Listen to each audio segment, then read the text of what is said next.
Good morning again, I'm Maurice Barratt. I've got another Monday morning meditation for you. I've called this Dancing Round the Golden Calf. If you don't want the real God, and the real God is quite scary, then you make God in your own image, you choose your own God. And it's amazing that the children of Israel, that's what they did. They didn't want the real God. He was too fearful, too holy. Let me read what happened. Exodus 20, verse 18. This is when God came down and delivered them out of Egypt. And all the people saw the thunderings and lightnings and the noise of the trumpet and the mountain smoking. And when the people saw it, they removed and stood afar off and said unto Moses, You speak with us, and we'll hear, but don't let God speak to us lest we die. They were frightened of God. That's amazing. Well, Moses wasn't frightened of God. He went up the mount to meet God. And Aaron went down the mount to the people, back to the world. The results, a golden calf. Unbelievable. Exodus 32, verse 4. Aaron received the gold from them at their hand and fashioned it with a graving tool after he had made it a golden calf. And listen what they said. They said, These are your gods, O Israel, which brought you up out of the land of Egypt. Unbelievable that they thought those two golden calves were the gods that brought them out of Egypt. But you know, they never changed. After David and King Solomon, when God had given them the land of Israel, 10 tribes rebelled and said, We don't want anything to do with Judah. They moved their capital to the north, to Samaria. Would you believe it? They built two golden calves, and they never got rid of them. All through the reign of the good kings. If you read the book of Kings and Chronicles, it said Hezekiah was a good king, this was a good king. However, he never got rid of the sins of Jeroboam. This is what Jeroboam did, 1 Kings verse 26 of chapter 12. Jeroboam said in his heart, Now shall the kingdom return to the house of David. Jeroboam was the first king of the rebelled Israel. If this people go to do sacrifice in the house of the Lord at Jerusalem, then shall the heart of this people turn again to their Lord, even to Rehoboam, king of Judah. And they shall kill me and go again to Rehoboam, king of Judah. Whereon the king took counsel and made two calves of gold, and said unto them, It's too much for you to go to Jerusalem. Behold your gods, O Israel, which brought you up out of the land of Egypt. Exactly the same words. And he set one calf in Bethel and the other calf in Dan. Unbelievable. But you see, this is God's people. And it carried on right through the reign of the kings. I'll just read one instance, 2 Kings verse 7, chapter 17, verse 9. And the children of Israel did secretly those things that were not right against the Lord their God. And they built them high places in all cities, from the tower of the watchman to the fenced city. And they set them up images and groves in every high hill and under every green tree. And there they burnt incense in all the high places, as the heathen did, whom the Lord carried away before them. And they wrought wicked things to provoke the Lord to anger, for they served idols, whereof the Lord had said unto them, Ye shall not do this thing.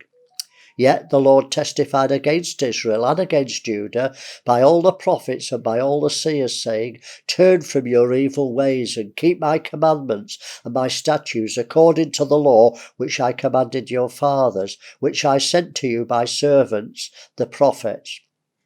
Notwithstanding, they would not hear. They hardened their necks like the necks of their fathers, that did not believe in the Lord their God. And they rejected his statutes and his covenant that he made with their fathers, and his testimonies which he testified against them. And they followed vanity, and became vain, and went after the heathen that were round about them, concerning whom the Lord had charged them, they should not do like them. You know, they were to be separate from Egypt, the world. Well, God's people don't change. The history of the church is exactly the same. Most Christians don't want the real God. He's too scary, too holy. They want the God who will answer their prayers and bless them and prosper them and give them a carefree life. They don't want to fear God. They don't want to suffer for Christ. They want to love self, not God. So they've built them golden calves of entertainment and politics and business. They brought the world in the church because they don't want the real God. It's too scary. And we've got the false prophets, the same as in Israel, who've put the gods there, and they say, these are your gods that will deliver you. This is what God's like. He's your sugar daddy. He just wants to bless you. And Christians don't want the real God. They don't want the God who dwells in people so that they have to live a holy life. So they build buildings. We build churches like the heathen do to worship their God. When Jesus died, the veil of the temple was rent in two and God came out. The ordinances were finished and God doesn't dwell in buildings anymore. Fancy putting buildings up, calling it the house of God and the tabernacle. It's ridiculous. God dwells in people. We shouldn't be building special buildings and holy temples. We need to meet in buildings, of course, but we're the temple now, but we don't like that. We want to be like the heathen and have buildings to worship our God. Well, we're not supposed to live like the world. Jesus said, I'm not of the world. We're supposed to be following Jesus. And Jesus said, I'm not of the world. Well, we're in it, of course, but we're not supposed to be of it. The world is the enemy to a Christian, or should be. Listen to what James says in chapter 4 of his epistle.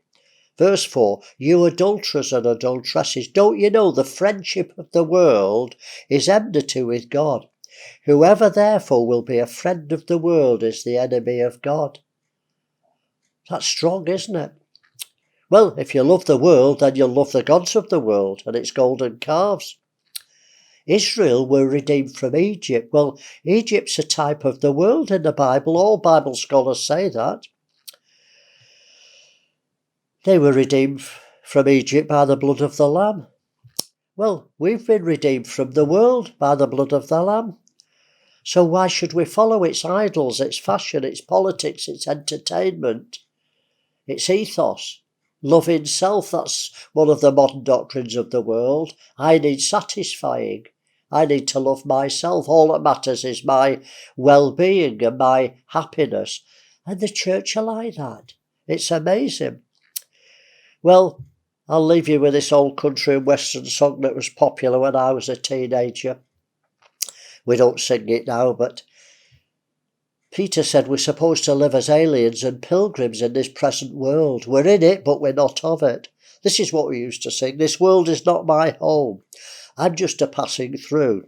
My treasures are laid up somewhere beyond the blue.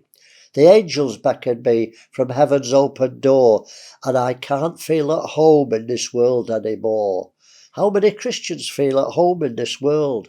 Well, I hope you can sing that song and mean it. I can. This world means nothing to me. I'm living like a pilgrim as far as I can, willing to suffer for Christ. Well, I'll leave you with that. Another Monday morning meditation. I'll see you next Monday. God bless you. Have a wonderful week.